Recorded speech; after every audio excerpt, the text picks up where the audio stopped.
আসসালামু আলাইকুম। The most dangerous game লিখেছেন অনয়া Kim, doctor Jekyll and mister Hyde. মনে করুন রাস্তার ধারে হাবিজাবি খেয়ে গ্যাস বেলুন হয়ে ডাক্তারের কাছে গেলেন। গ্যাসের জন্য তীব্র ব্যথায় আপনার হালুয়া রাইড অবস্থা আর কি। লোসেকটিল, ইনো, লেবু পানি আপনার বিরুদ্ধে ধর্মঘট শুরু করেছে। রাস্তার ধারে হাবিজাবি চা খাবেন, নিজ দায়িত্বে খাবেন, এমনই বিবৃতি দিয়েছে 3 দলীয় ঐক্যজোটের মুখপাত্র। নিরুপায় হয়ে পুরো 2,000 টাকা খরচ করে দেখতে আইনস্টাইনের মতো এক ডাক্তারের শরণাপন্ন হয়েছেন। ডাক্তার সাহেব এখানে ওখানে টিপে টুপে দেখলেন, ব্যথার তীব্রতায় ততক্ষণে আপনি ছাদ ফুঁড়ে বেরিয়ে যেতে বাকি রেখেছেন। ডক্টর গম্ভীর মুখে জানালেন, ব্যথা যদিও বেশি, কিন্তু ঘটনা খুব খারাপ কিছু নয়। এবারের মতো প্রাণটা রক্ষা পাবে, তবে হাবিজাবি খাওয়া বন্ধ চিরতরে। বিজ্ঞ চিকিৎসক সাহেব ইঞ্জেকশন দিলেন। আপনি চিকিৎসা নিয়ে আপন নিরে ফিরে গেলেন। ততক্ষণে সুস্থতা অনুভব করতে শুরু করেছেন। ঘুম ঘুম অনুভব করায় কম্বল মুড়ি দিয়ে ঘুমিয়ে গেলেন। সকালে ঘুম থেকে উঠে আড়ামোড়া ভেঙে চারদিকে চাইলেন, কিন্তু এ কোথায় এলেন? সব সাদা কেন? গ্যাস ফর্ম করে মারা গেলেন নাকি ব্যাটা ডাক্তার ভুলভাল চিকিৎসা করে আপনাকে মেরে ফেলল? মানুষ মাত্রই ভুল, আর ডাক্তার তো মানুষই। কিন্তু যদি সেই ডাক্তার ইচ্ছাকৃতভাবে আপনাকে খুন করে? না, সম্ভাবনা নেই। ডাক্তারের লেজে তো আপনি কোনো কালেই পা দেননি। শত্রুতার কোনো প্রশ্নই আসে না, কারণ লতায় পাতায় জড়িয়েও ডাক্তারের সঙ্গে আপনার কোনো পরিচয় হয়নি। কিন্তু স্বয়ং ডাক্তার যদি সিরিয়াল কিলার হয়, ডক্টর হ্যারল্ড ফ্রেডরিক শিপম্যান, এভাবে নাম বললে আপনার তেমন কিছু মনে হবে না। ভাববেন নামের আগে যেহেতু ডক্টর আছে, সম্ভবত কোনো হসপিটালের ডক্টর হবেন, অথবা কোনো বিষয়ে পিএইচডি ডিগ্রিধারী বিশেষজ্ঞ। কিন্তু ডক্টরের পরে নাম না বসিয়ে যদি ডেট বসাই, তাহলে একটু নড়ে চড়ে বসবেন, তাই না? হ্যাঁ, ডক্টর শিপম্যানের ডাকনামই ডক্টর ডেথ। ইংল্যান্ড তথা সারা দুনিয়ার ইতিহাসে যুগে যুগে যত সিরিয়াল কিলারের নাম এসছে, ডক্টর হ্যারল্ড শিপম্যান তাদের সবাইকে টক্কর দেওয়ার ক্ষমতা রাখে। সেবাই পরম ধর্ম। ডাক্তারদের কাজই হচ্ছে রোগীদের চিকিৎসা সেবা দান করা। অনেকেরই মতে দুনিয়ার বুকে যদি কেউ ঈশ্বরের ভূমিকা পালন করেন, তবে ডাক্তারই হবেন, কিন্তু না। আমাদের ডক্টর শিপম্যান এসবের আপ্রাপ্ত বাক্যের থোড়াই কেয়ার করত। সে সেবা নয়, খুনই পরম ধর্ম মেনে নিয়েছিলেন। তা না হলে 2-4 জন বা 10-20 জন না, কমপক্ষে 215 জন রোগীকে খুন করবে কেন সে? সংখ্যাটা আরও বেশি হওয়ার প্রবল সম্ভাবনা আছে। সবার সামনে উপস্থিত ছিল, সবাই তাকে চিনত, তবুও 200-র ওপরও খুন করে ধরা পড়েনি সহজে। বুঝতেই পারছেন তার মস্তিষ্কে ধূসর কোষগুলোর কার্যক্ষমতা কতখানি। কতগুলো খুন করার পর তার ডাকনাম ডক্টর ডেথ না হয় বরং অস্বাভাবিক হতো।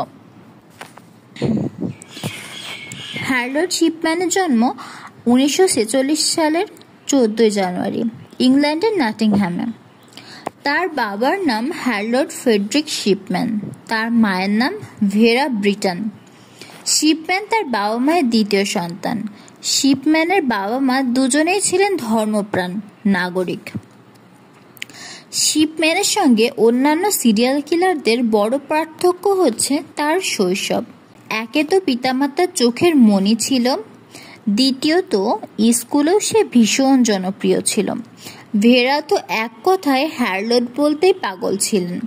সে যে বড় হয়ে নাম করা কেউ হবেন, লক্ষণ শৈশব কৈশোরেই প্রকাশ পেয়েছিল। সে পড়াশোনায় যেমন অসাধারণ ছিলেন, রাগবি খেলাতেও সমানভাবে নিজের প্রতিভা ছাপ রেখেছিল।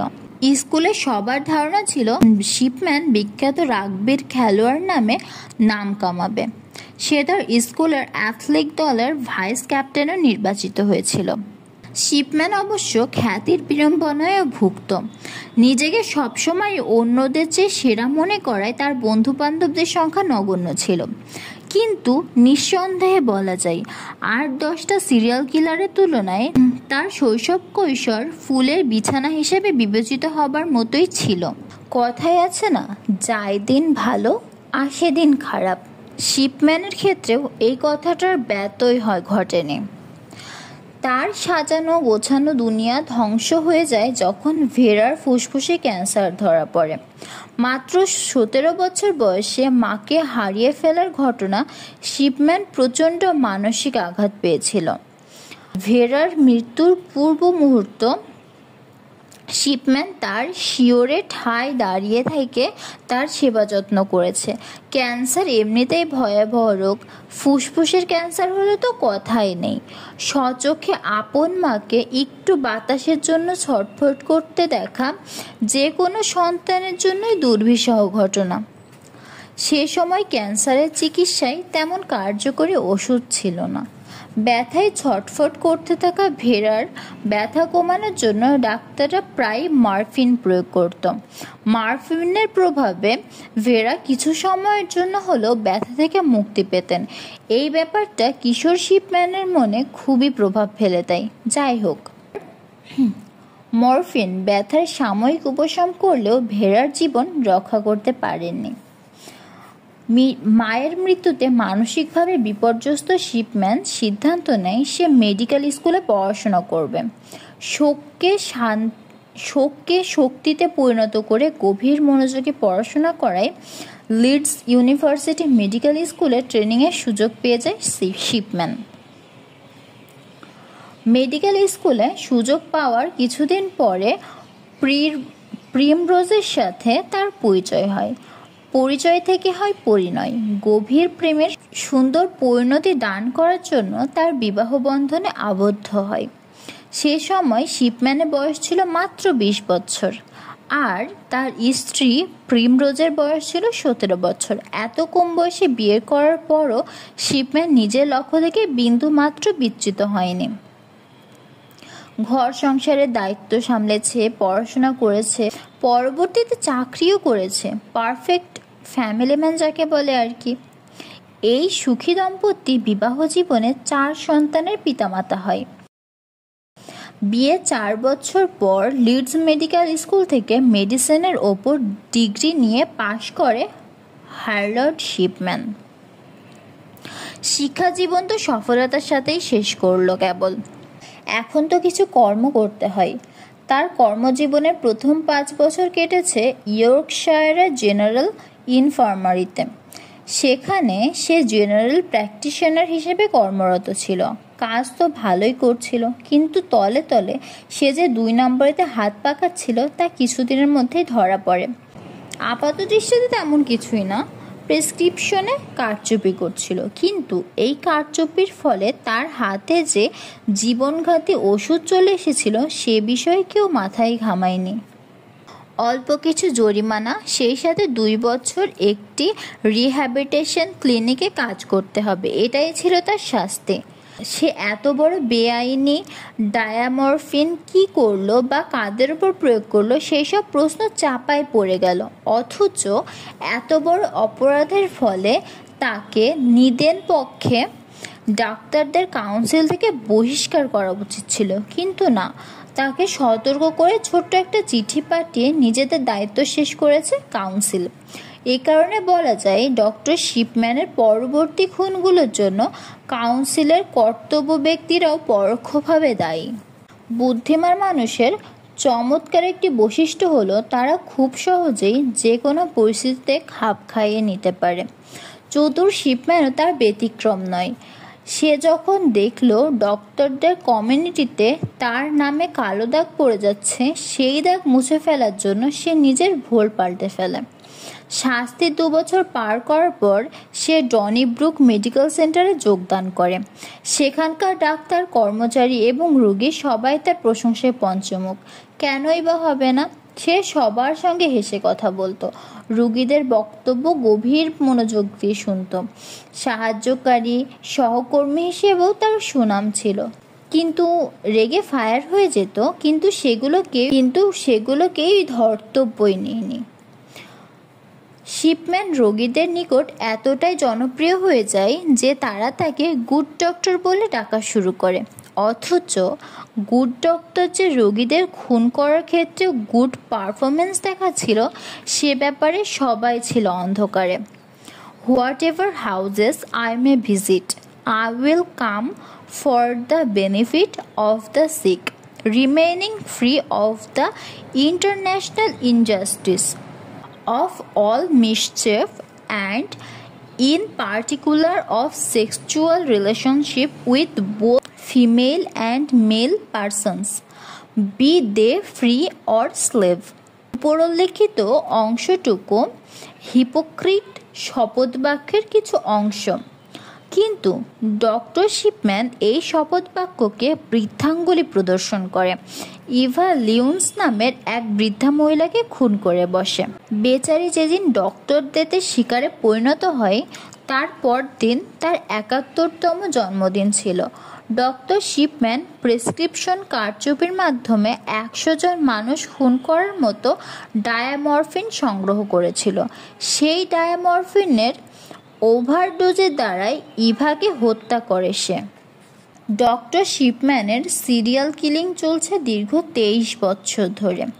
কখনো অত্যন্ত দ্রুত কিছু খুন করেছে সে, কখনো পরিস্থিতি অতিরিক্ত ঘোলাটে হয়ে যাওয়ার সম্ভাবনা দেখা দিলেই বেশ কিছুদিন হাত গুটিয়ে পরিস্থিতি ঠান্ডা হওয়ার অপেক্ষা করেছে। এত রোগী মারা গেলেও তার উপরে সন্দেহ হবে এমন কোনো সুযোগই সে রাখেনি। গুড ডক্টর জেকিলের সুনামে আড়ালে মিস্টার হাইড হয়ে লুকিয়ে নিজের কার্যসিদ্ধি করেছে, কিন্তু কেউই বুঝতে পারেনি রোগীদের মৃত্যুর কারণ আসলে স্বাভাবিক নয়। সুচতুর এই সিরিয়াল কিলার শিকার বেছে নেওয়ার ক্ষেত্রে দারুণ বুদ্ধিমত্তা পরিচয় দিয়েছে।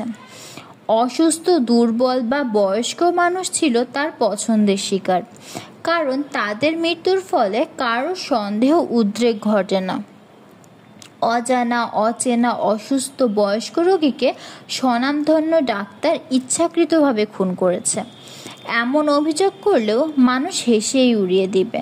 সুস্থ বা অল্প বয়স্ক রোগীদের কখনোই সে খুন করেনি, কারণ সেসব ক্ষেত্রে অস্বাভাবিক মৃত্যুর জন্য পোস্টমর্টম করা হলে সে ফেঁসে যেত। তার শিকারদের মধ্যে সবচেয়ে কম বয়সী রোগী ছিল ৪১। পক্ষান্তরে তার হাতে খুন হওয়া ৯৩ বছরের বৃদ্ধা অ্যান কুপার ছিলেন সবচেয়ে বেশি বয়সী রোগী। বুদ্ধিমত্তার সঙ্গে যখন নিষ্ঠুরতার মিশেল ঘটে, অপরাধ দমন করা তখন বেশ কঠিন হয়ে দাঁড়ায়। ডক্টর শিপম্যানের কথাই ধরুন, খুন করতে হবে তাই করেছি এমন মন মানসিকতা নিয়ে সে খুন করেনি। খুনগুলো তাড়িয়ে তাড়িয়ে উপভোগ করত সে, যেন দক্ষ এক মৃত্যুশিল্পী তুলির আঁচড়ে কেড়ে নিচ্ছে নিরীহ রোগীর প্রাণ। এমনও হয়েছে অতিমাত্রায় ডায়ামরফিন প্রয়োগের ফলে রোগী আস্তে ধীরে তার সামনে মৃত্যুমুখে ধাবিত হয়েছে। সে দীর্ঘক্ষণ রোগীর পাশে বসে প্রলম্বিত মৃত্যুদৃশ্য উপভোগ করেছে। যখন অন্য কারোর প্রাণ হাতের মুঠোয় থাকে, নিজেকে সর্বশক্তিমান মনে করাটা অস্বাভাবিক কিছু নয়। সে হাসপাতালে রোগী দেখত, রোগীর বাড়িতে যেও রোগী দেখত। এমনও হয়েছে ছোটোখাটো কোনো অসুস্থতার জন্য রোগী তার শরণাপন্ন হয়েছে, আর তার পরদিনই সেই রোগী মারা গেছে। শিপম্যান ডনিব্রুক মেডিকেল সেন্টারে কর্মরত থাকাকালীন ৭১ জন রোগীকে খুন করে। ১৯৯৩ সালে সে ডনিব্রুক থেকে অব্যাহতি নিয়ে নিজস্ব চেম্বার খুলে বসে। বাদবাকি খুনগুলো সে সেখানে কর্মরত অবস্থায় করেছে। তার খুনের সংখ্যা অধিকই বলে দেয় খুন করা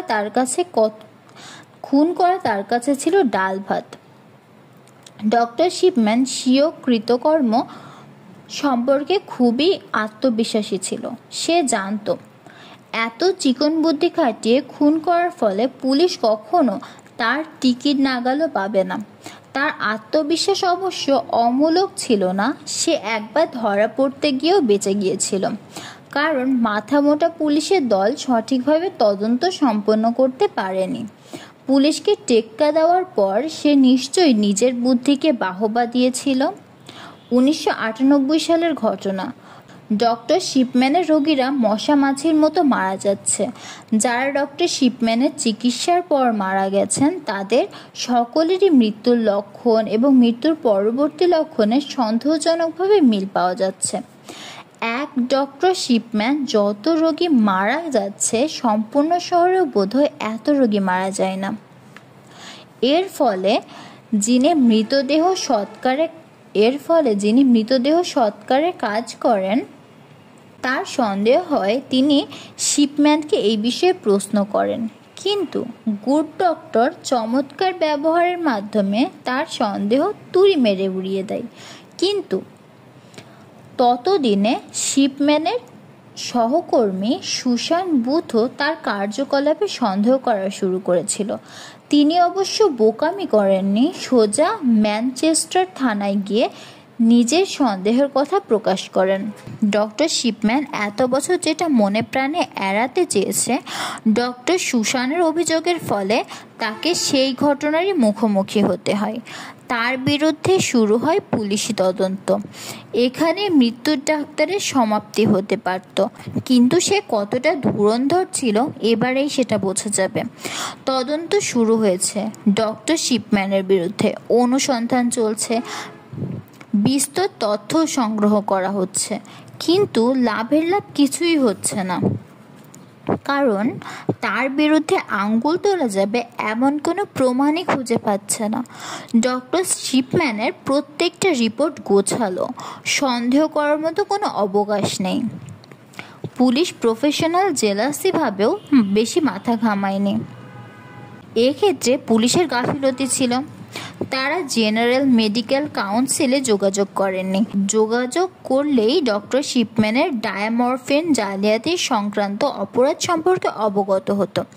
তাতে তাদের সন্দেহ অনেকাংশে বেড়ে যেত। তদন্তে গতি বৃদ্ধি পেলে ডক্টর শিপম্যানের ধরা পড়ার 16 আনা সম্ভাবনা ছিল, কিন্তু প্রত্যেক অপরাধীর ক্ষেত্রেই কখনো কখনো ভাগ্য সহায়তা করে। ডক্টর শিপম্যানের ক্ষেত্রেও তাই ঘটেছে। অবশ্য পুলিশের গা ছাড়া আচরণও ছিল। ডক্টর শিপম্যান ছিল অত্যন্ত জনপ্রিয় মানুষ। সহকর্মী বা রোগীর নিকট সে ভরসার স্থল হিসেবে বিবেচিত হতো। এহেন ফিটফাট ভদ্রবেশী শিপম্যানের প্রতি সন্দেহ করে কোনো পদক্ষেপ নিয়ে ভুল প্রমাণিত হলে উপর মহলের চাপে তাদের প্রাণ ওষ্ঠাগত হয়ে উঠত। এসব কারণে ডক্টর শিপম্যান কানের ডগা দিয়ে বেঁচে যায়। ডক্টর হার্লড শিপম্যান অবশ্য বাংলাদেশি হলে বেঁচে গেলেও যেতে পারত।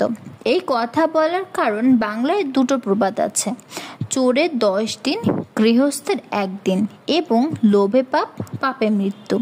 শিপম্যান ইংরেজ, তাই এই প্রবাদগুলো সে জানতো না। জানলে কি আর পুলিশের হাত থেকে রক্ষা পাওয়ার পরপরই আবার খুন করে বসে? ক্যাথলিন গ্র্যান্ডি 81 বছর বয়সী ধনকুবের মহিলা। তিনি আমাদের স্বনামধন্য শিপম্যানের রোগীও বটে।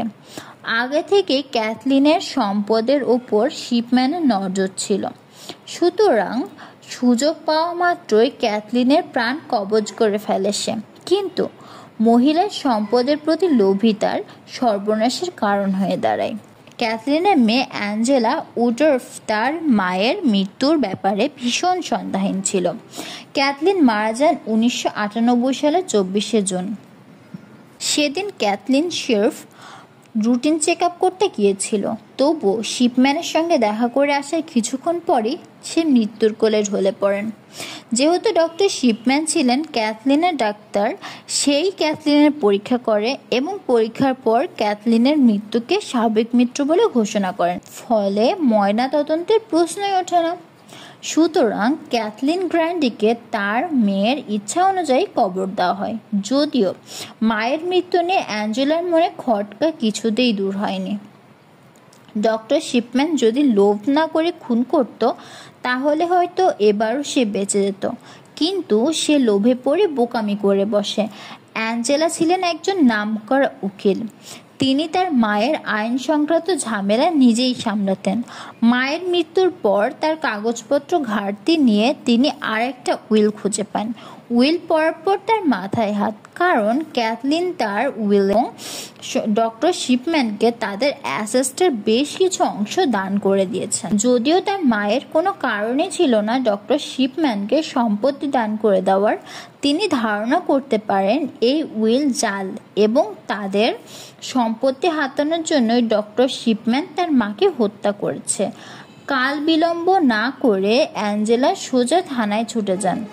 তখন থানার দায়িত্বে ছিলেন ডিটেকটিভ সুপারিনটেন্ডেন্ট বার্নার্ড পোস্টালস। অ্যাঞ্জেলার অভিযোগ পাওয়ার পর উইল খুঁটিয়ে দেখে তিনি বুঝতে পারেন এই উইল আসলে নকল। বুদ্ধিমান কর্মকর্তার ফলে 2-2 4 মিলিয়ে নিতে কষ্ট হয়নি। অতঃপর ক্যাথলিনের মৃতদেহ কবর থেকে উত্তোলন করা হয়। রিপোর্টে জানা যায় মরফিনের ওভারডোজে ক্যাথলিনের মৃত্যুর কারণ। মৃত্যুর মাত্র 3 ঘন্টা পূর্বে ক্যাথলিনকে মরফিনের ওভারডোজ প্রয়োগ করা হয়। ক্যাথলিন সেই সময় ডক্টর শিপম্যানের চেম্বারে ছিলেন। ব্যাস, যতটুকু জানার দরকার ছিল জানা হয়ে গেছে। এবার বাঘের গুহায় হানা দেওয়ার পালা। ডক্টর শিপম্যানের বাসায় তল্লাশি চালিয়ে মেয়েদের অনেকগুলো গহনা, বেশ কিছু সন্দেহজনক মেডিকেল রিপোর্ট এবং একটা টাইপরাইটার পাওয়া যায়। নকল উইল তৈরি করার জন্য সে এই টাইপরাইটার ব্যবহার করেছিল। পুলিশ সমস্ত সন্দেহজনক জিনিসপত্র জব্দ করে থানায় নিয়ে আসেন। মেডিকেল রিপোর্টের স্তূপ দেখে যে কেউ বুঝতে পারবে এটা শুধু একটা কেসেরই হতে পারে না। সুতরাং পুলিশ কেঁচো খুঁড়তে শুরু করে। দেখা যাক সাপ বের হয় কিনা। তদন্তে ডক্টর শিপম্যানের তত্ত্বাবধানে মারা গেছে এমন সব কেসের গুরুত্বের সঙ্গে দেখা যায়। তখন জানা যায় অত্যন্ত চালাক ডক্টর শিপম্যান তার রোগীদের মৃত্যুর পর মৃতদেহ পুড়িয়ে ফেলার পরামর্শ দিত। সে জানত ভবিষ্যতে যদি তার বিরুদ্ধে কোনো তদন্ত হয়, মৃতদেহ পুড়িয়ে ফেলার ফলে কোনো রকম প্রমাণের অস্তিত্ব পাওয়া যাবে না। পরের 2 মাসে 11 জনের মৃতদেহ কবর থেকে উত্তোলন করে পরীক্ষা করা হয়। 11 জনের মৃত্যুই ঘটেছিল মরফিনের ওভারডোজে। পুলিশ ডক্টর শিপম্যানের সার্জারি কম্পিউটারে বেশ কিছু নকল রিপোর্ট খুঁজে পায়। এসব নকল রিপোর্ট দিয়েই সে মিথ্যা ডেথ সার্টিফিকেট প্রদান করত। খেল খতম বুঝে যাওয়ার পরেও ডক্টর শিপম্যান নিজেকে নির্দোষ দাবি করতে থাকে। তার ভাষ্য মতে ক্যাথলিন গ্রেন্ডি মরফিন বা হেরোইন আসক্ত ছিলেন। সে তার রিপোর্টেও এই কম্পিউটার রিপোর্ট পরীক্ষা করে জানা যায়। চতুর্থ ডক্টর ক্যাথলিনের মৃত্যুর পর সেই রিপোর্ট লিখেছেন। বুদ্ধি দেখেছেন?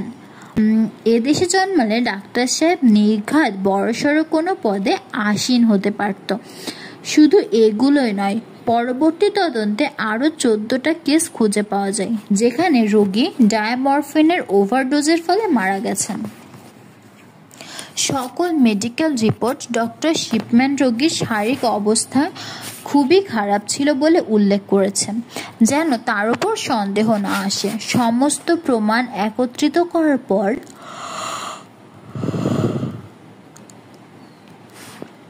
1998 সালের 7 সেপ্টেম্বর ডক্টর হ্যারল্ড শিপম্যানকে গ্রেফতার করা হয়।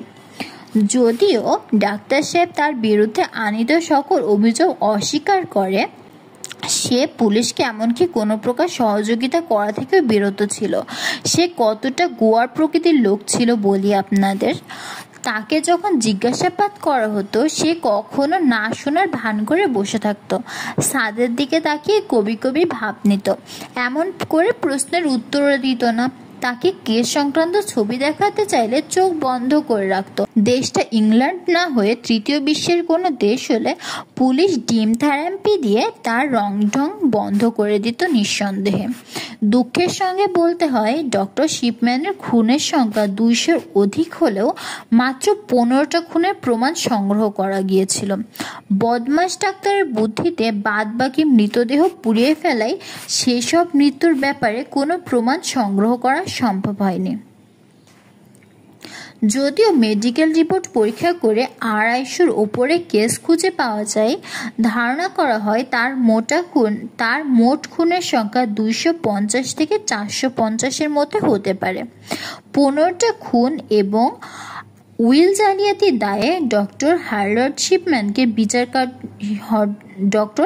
শিপম্যানের বিচারকার্য শুরু করা হয়। 1999 সালের অক্টোবর মাসের 5 তারিখে প্রেস্টন ক্রাউন কোর্টে শুরুতে রাষ্ট্রপক্ষের উকিল ডক্টর শিপম্যানকে চেপে ধরেন। তিনি জোর গলায় দাবি করেন ডক্টর শিপম্যান স্রেফ মনের খোরাক মেটানোর জন্য হত্যা করেছেন। খুনের পেছনে অন্য কোনো উদ্দেশ্য ছিল না। সহানুভূতি দেখিয়ে হত্যা বা এমন কিছুর প্রশ্নই ওঠে না, কারণ তার অধিকাংশ রোগী বড় কোনো রোগে ভুগছিলেন না। তিনি 15টি মৃতদেহ পরীক্ষার ফলাফলও কোর্টে পেশ করেন। এদিকে উইল জালিয়াতির কেসে ফিঙ্গারপ্রিন্ট এক্সপার্ট নকল উইল পরীক্ষা করে জানিয়েছেন উইলে ক্যাথলিনের আঙ্গুলের ছাপ পাওয়া যায়নি, কিন্তু ডক্টর শিপম্যানের আঙ্গুলের ছাপ সমস্ত উইলে ছড়িয়ে আছে। স্বপক্ষে দেওয়ার মতো শক্ত কোনো অ্যালবামই ছিল না ডক্টর শিপম্যানের। সুতরাং সে যে মাঠে নামার পূর্বেই হেরে গেছে তা বুঝতে কারোরই বাকি ছিল না। আনুষ্ঠানিকতা ছিল শুধু রায় ঘোষণার। যদিও ডক্টর শিপম্যানের এইসব খুনের কোনো প্রত্যক্ষদর্শী ছিল না, তবুও বিস্তারিত তথ্য প্রমাণের ভিত্তিতে বিচারক এবং জুরি উভয় পক্ষেই একমত বের হয় যে ডক্টর হ্যারল্ড শিপম্যানের বিরুদ্ধে আনীত সকল অভিযোগ সত্য। বিজ্ঞ বিচারক সাহেব পৃথকভাবে ডক্টর ডেথকে 15 বার যাবজ্জীবন কারাদণ্ডের সাজা প্রদান করেন। উইল জালিয়াতির মামলায় তাকে অতিরিক্ত 4 বছরের কারাদণ্ড প্রদান করা হয়। পৃথকভাবে যাবজ্জীবন কারাদণ্ড পাওয়ার ফলে তাকে জীবনের শেষ দিন পর্যন্ত কারাগারেই কাটাতে হবে। জামিনে মুক্ত হবে এমন কোনো সুযোগও তার জন্য রাখা হয়নি। দীর্ঘ 23 বছর পর অসংখ্য মানুষের খুন করার পর অবশেষে ডক্টর ডেথ ওরফে হ্যারল্ড শিপম্যান কৃতকর্মে সাজা পেয়েছে। তাকে ইয়র্কশায়ারের ওয়েকফিল্ড জেলখানায় কারাদণ্ড ভোগ করতে পাঠানো হয়। 23 বছর ধরে সিরিয়াল কিলিং চালানোর জন্য তার অন্তত 23টা বছর কারাগার দণ্ড ভোগ করা উচিত ছিল, কিন্তু তা পূর্ণ হওয়ার বহু আগেই 2004 সালের 13 জানুয়ারি সে সবাইকে ফাঁকি দিয়ে নিজ কারাকক্ষে ফাঁসিতে ঝুলে আত্মহত্যা করে। সে এত তাড়াতাড়ি আত্মহত্যা করে আবারও কিঞ্চিত অবিচারী করে গেল ভুক্তভোগী পরিবারের সদস্যদের সঙ্গে। কেন সে আত্মহত্যা করলো? নিশ্চিতভাবে এর উত্তর পাওয়া না গেলেও সে একবার এই পুলিশ অফিসারকে বলেছিল সে যদি 60 বছর বয়সের পূর্বে মৃত্যুবরণ করে তার স্ত্রী পেনশনের টাকা উত্তোলন করতে পারবেন। সেক্ষেত্রে সে জীবিত না থাকলেও তার স্ত্রী টাকা পয়সার সমস্যায় ভুগতে হবে না। কিন্তু সে 60 বছর বয়স বা তার অধিক বেঁচে থাকে, সেক্ষেত্রে তার স্ত্রী পেনশনের টাকা থেকে বঞ্চিত হবেন। সে কি আসলেই তার স্ত্রীকে এতটা ভালোবাসতো? তার মনে কি ভালোবাসার মতো পবিত্র কিছুরও জায়গা ছিল? যে মানুষ 200-র ওপরে মানুষের মৃত্যুর জন্য দায়ী, তার পক্ষে কি একজন মানুষকে এইভাবে ভালোবাসা সম্ভব? এইসব প্রশ্নের উত্তর সে তার সঙ্গে কবরেই নিয়ে গেছে। ডেম জোনেট স্মিথ দীর্ঘ 1 বছর ধরে ডক্টর শিপম্যানকে নিয়ে গবেষণা করেছেন। তিনি ডক্টর শিপম্যানের ব্যবহার, মন মানসিকতা ইত্যাদি গভীর মনোযোগের সঙ্গে লক্ষ্য করেছেন। খুঁজেছেন ডক্টর শিপম্যানের এতগুলো রোগীকে নির্মমভাবে খুন করার পিছনের কারণ, কিন্তু তার সমস্ত প্রচেষ্টা অশ্বডিম্ব প্রসব করেছিল। তিনি তার 6 খণ্ডে 336 পৃষ্ঠার রিপোর্ট শুরুই করেছিলেন I regret to say that I can shed very little light on why Shipman killed his patient. এই লাইন দিয়ে তিনি তার রিপোর্টের বেশ কিছু স্থানে উল্লেখ করেছেন শিপম্যানের হয়তো খুনের প্রতি নেশা সৃষ্টি হয়েছিল। যদিও তার এই ধারণা প্রমাণ করা সম্ভব হয়নি, তিনি সেই রিপোর্টে ডক্টর শিপম্যানের চারিত্রিক বৈশিষ্ট্য নিয়েও অনেক কিছু লিখেছেন। তিনি উল্লেখ করেছিলেন ডক্টর শিপম্যান ছিল আক্রমণাত্মক মনোভাবের আত্মঅভিমানী ব্যক্তি। সে নিজের যোগ্যতা সম্পর্কে অন্যের আঙ্গুল তোলা মারাত্মক অপছন্দ করত। সে নিজেকে সকলের সেরা মনে করত। কারাগারে থাকাকালীন সময়ে সে নিজেকে মেডিকেল গড বলেও দাবি করেছিল। সে নিজেকে গড ভাববে নাই বা কেন? স্বহস্তে দুয়েক মানুষের প্রাণ কেড়ে নেওয়ার ক্ষমতা কি কখনো কোনো সাধারণ মানুষের হবে? ডক্টর শিপম্যান তার শিকারদের নিকট থেকে ট্রফি সংগ্রহ করতে পছন্দ করত। তদন্তের সময়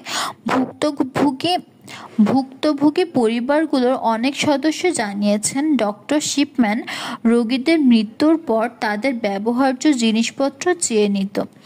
অত্যন্ত ধুরন্ধর এই ডাক্তার শেষ জীবনে এসে ঠান্ডা মাথায় চিন্তা করতে পারেননি। অতিরিক্ত আত্মবিশ্বাসের ফলে সে নিজেকে আর নিয়ন্ত্রণ করতে পারছিল না। চিন্তা করতে পারেন 1997 সালে এক বছরে সে 37 জনকে খুন করেছিল, অর্থাৎ গড়ে প্রতি 10 দিনে একটি করে খুন। সে যদি সুস্থ মস্তিষ্কে চিন্তা করত, হয়তো আজও মুক্ত বাতাসে হেসে খেলে বেড়াতে পারত। আমরা হয়তো কখনো জানতে পারতাম না ডক্টর ডেথ বলে এক মৃত্যুর ডাক্তারও ছিল যে অসংখ্য মানুষের জীবন কেড়ে নিয়েছে। যদিও ডক্টর ডেথ শেষমেশে ধরা পড়েছে, কিন্তু আতঙ্কের বিষয় হচ্ছে তার মতো বা তার চেয়ে ভয়ঙ্কর কোনো মানুষরূপী পিশাচ দুনিয়া জুড়ে কালো থাবা বিস্তার করে নিরীহ মানুষের প্রাণ হরণ করছে না, তা নিশ্চিতভাবে বলা সম্ভব নয়।